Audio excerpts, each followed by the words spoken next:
The Suzuki Katana. Yeah, I've done some updates on this motorcycle, but I've never given a review. So it is time for me to give a review on my 2020 Suzuki Katana 1000. Now, I've spent some time with this bike and I've developed some pretty strong opinions of it. I want to talk about what I feel like makes it so good, what makes it kind of quirky, and what makes it maybe not so attractive to buyers as evidenced in terms of sales numbers. So let's dive into this thing.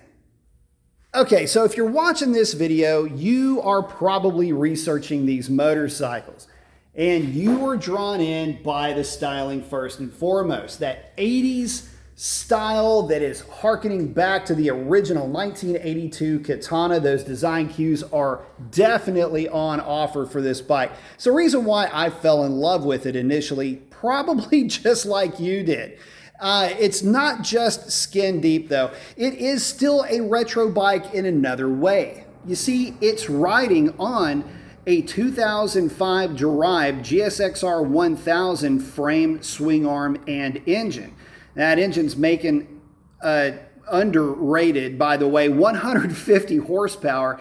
This thing does punch a little bit higher than its weight class, I do have to admit. It's an amazing platform, and that is the greatest aspect of this machine. But it does have its quirks. One of the first things that'll jump right off of the screen at you is the fact that, yes, I do have a set of Sato handlebars on this bike. And the reason for that is, well, it's the stock handlebar and the riding position.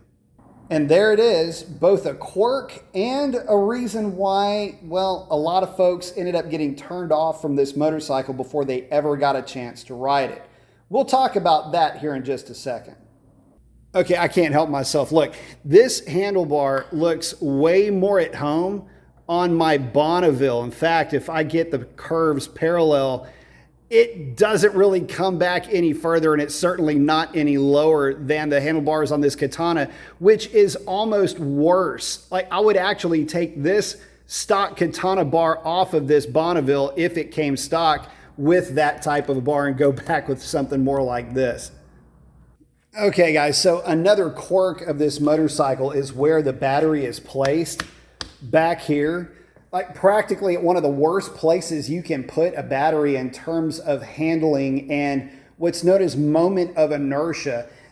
Typically batteries are down in a battery box as close to the center of the mass of the motorcycle as you can get. That is about as far away from the center of mass as you can get. It's not a deal breaker. You wouldn't even notice it. You wouldn't even consider even wondering about the battery placement had I not shown it to you. But in this particular instance, normally I would say don't worry about a lightweight battery. One of the next modifications this bike gets is going to be a lightweight battery because it is a little slow to turn in, and well, it's not all because the battery is there, but that battery's not doing us any favors.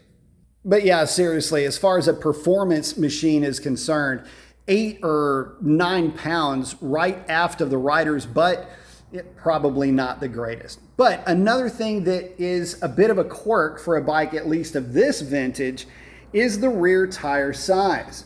Now, this is a 190/50, where most motorcycles in this class are going to be in the 190/55 range. That 55 series tire is going to help this bike transition tremendously.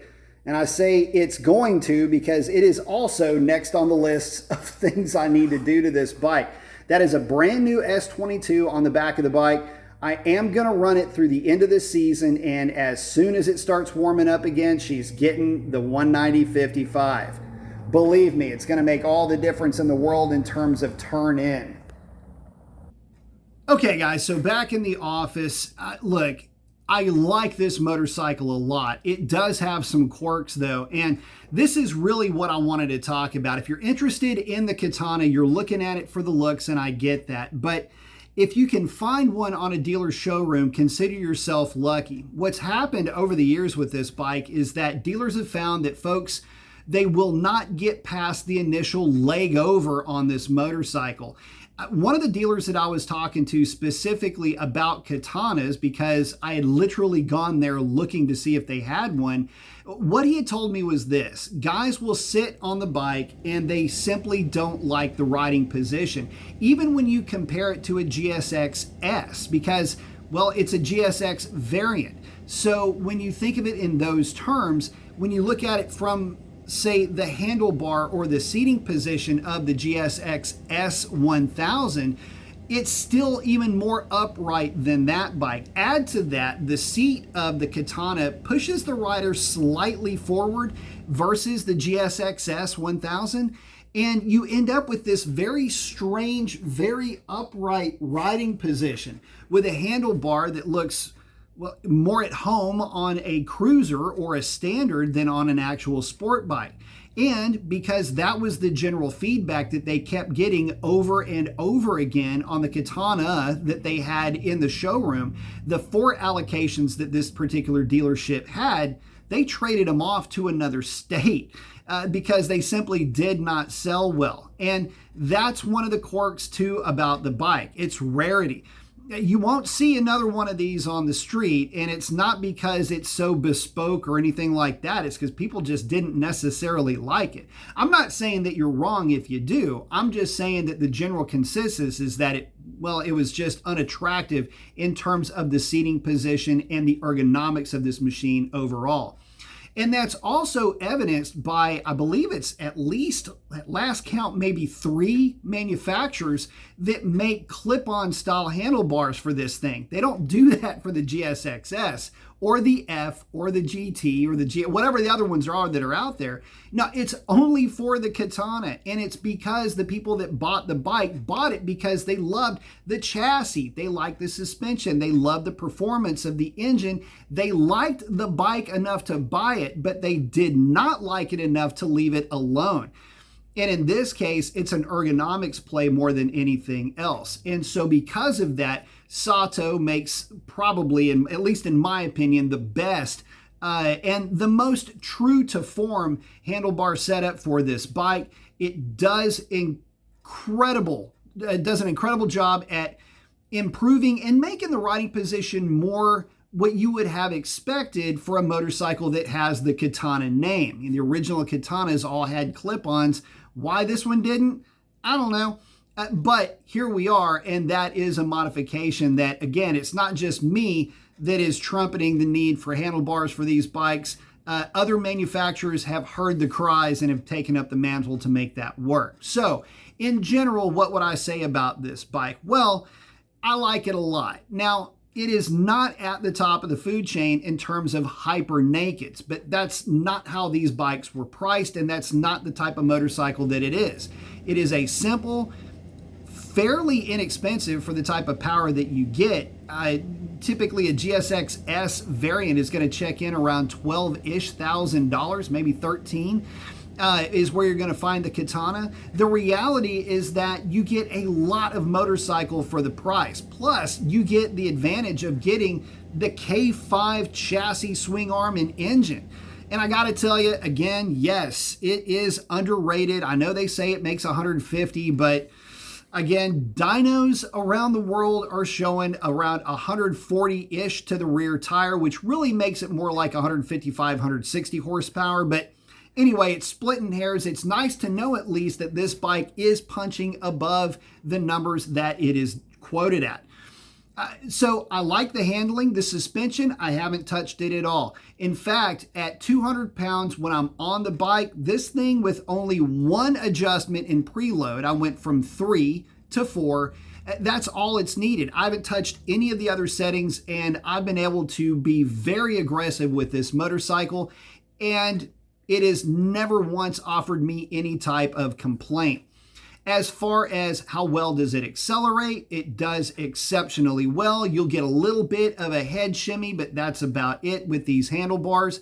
I like setting the tire pressure on these on the S22s. I prefer 35 up front, 37 out back, but I could probably cheat that down maybe a point and still be exceptionally happy. The bike responds very well and it's stable. With that 190/50 rear tire though, it's a little slow to tip in, and I prefer the 55 series tires a little bit more as far as being able to make the bike transition a little bit more livelier.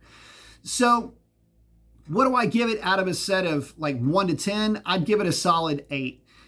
The things that I would like more out of this particular package, it would have been cool if it had the newest and latest GSX-R 1000 engine, as far, the variable cam timing, and it's just a bit more horsepower up top. But with that being said, if you can't have fun with 150 plus horsepower, well, you probably might want to get your head checked. I think this is the absolute right amount of power for the street. I think that the look alone, plus the bars, plus any of the aesthetic modifications that you choose to put up with, I think you'll be very happy with this bike.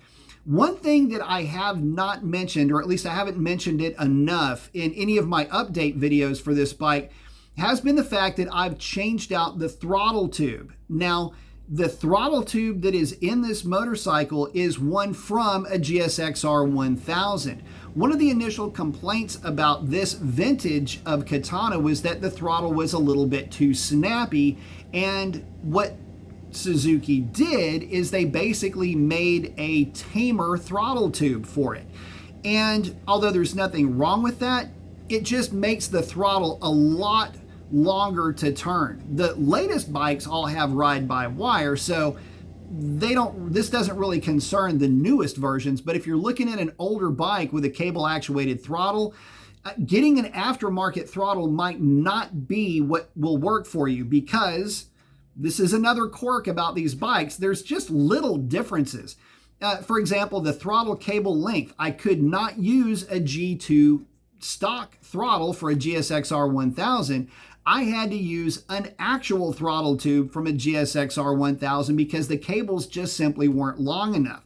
I've installed enough of those throttle tubes to know how to do the job, and I can tell you that you couldn't. But because the openings are a little bit larger for the cable ends, the stock tube works great. So that's what I'm running. I'm running the more aggressive GSX-R 1000 throttle tube on this bike, and I love it, and I would suggest that mod. It's cheap anyway, so what's holding you back?